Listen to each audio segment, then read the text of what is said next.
Supreme Court, this is the big news today. Supreme Court rules in favor of Hobby Lobby. Supreme Court ruled the businesses can cite religious objections in order to opt out of a requirement to provide free. Now, the media has been using this differently. It's actually post-conception pregnancy ending coverage is what we're talking about here.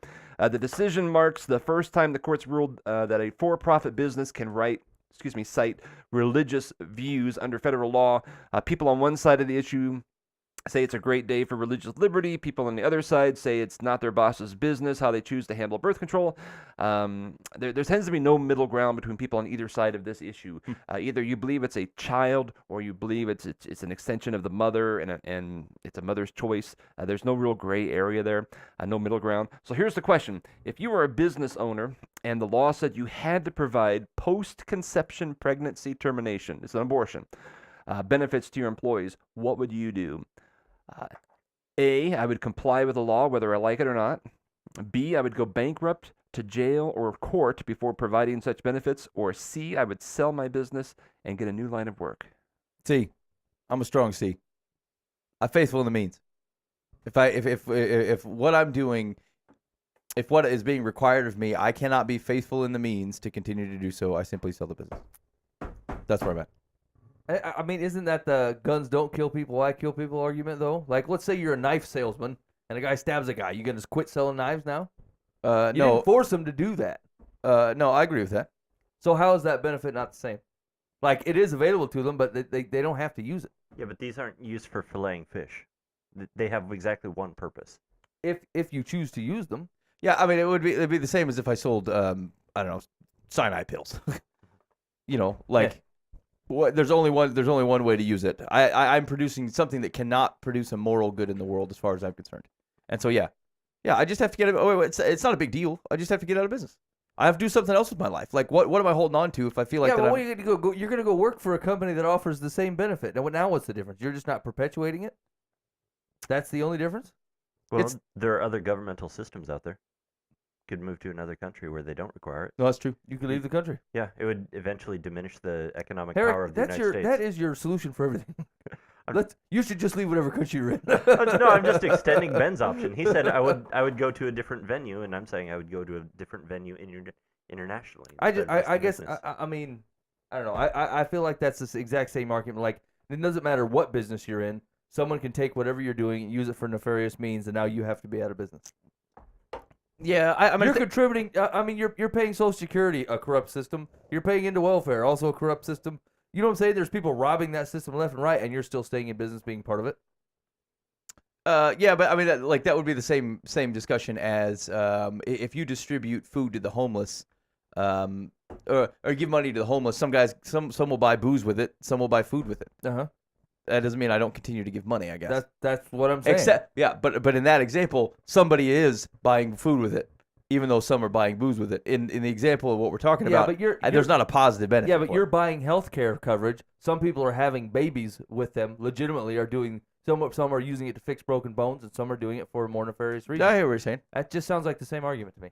Yeah, but that's not what the issue is. They're not asking about, can we be exempt from health care coverage in general. They're citing specific moral issues that they have, and they're itemizing it. Yeah, but the discussion is if that is not a caveat that's allowed, are you going out of business because of that?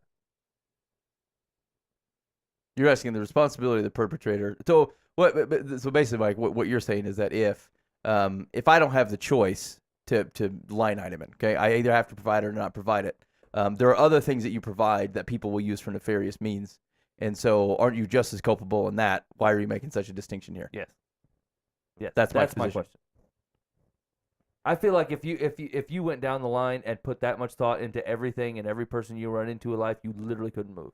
No, everything you touch is sinful in some way. No, I think that's probably true.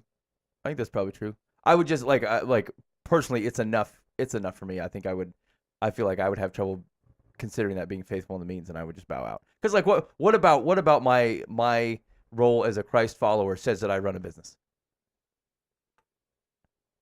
It's not required. Right. I mean, I can do something else with my life. Yeah, I guess I just don't. I mean, I understand what you're saying, and I don't know that that's something I disagree with. But like, you're literally going to either have to leave the country or go work for another company that is doing the exact same thing.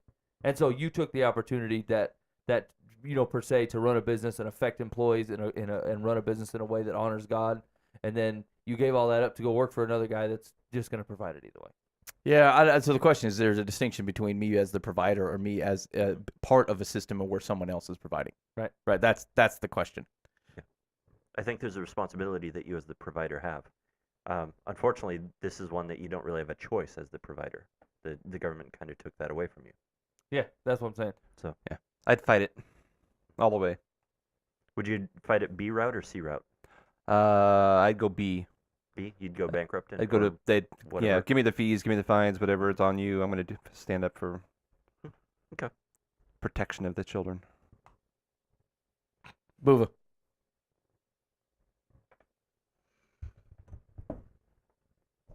I think I'm gonna have to agree with Dan. I'm trying to wrap my head around being, the provider and just the part of the system and stuff like that. But I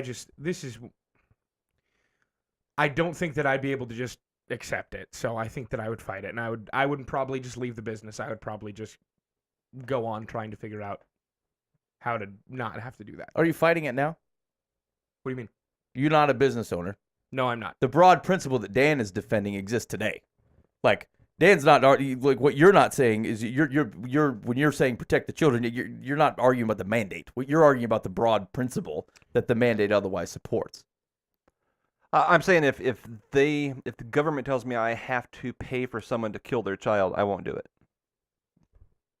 The government's funding that already with your tax dollars.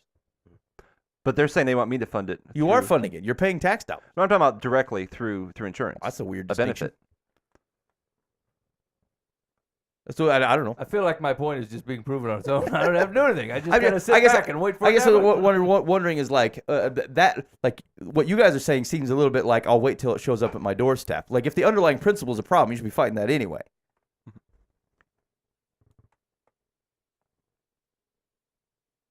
Riveting. I look at it as a different type of responsibility if you're the one actively perpetrating something, as opposed to someone who is just passively, I could stop this, but I'm not going to, type of a thing. Yeah. And that's a different type of a scenario that you're in. So essentially, the government has required that you actively perpetrate something. So you're pressed to a move where you otherwise could have chosen not to move. You don't have a choice. You have to react to a circumstance around Yeah, exactly. you. All right. And you're not stopping them from doing it. They can do it. You're not going to pay for it. Yeah. I mean, that is actually the broad distinction. I think something like that whole discussion gets framed a little weird. It's not saying that in all honesty, nothing is saying that people cannot use these things. The question is just whether the business is paying for it, or whether the person who's actually enacting doing it is paying for it themselves.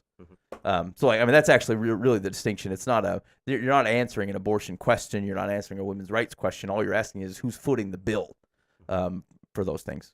Yeah. So, all right. Well, there's your answer to your question, Dan. I'm still out.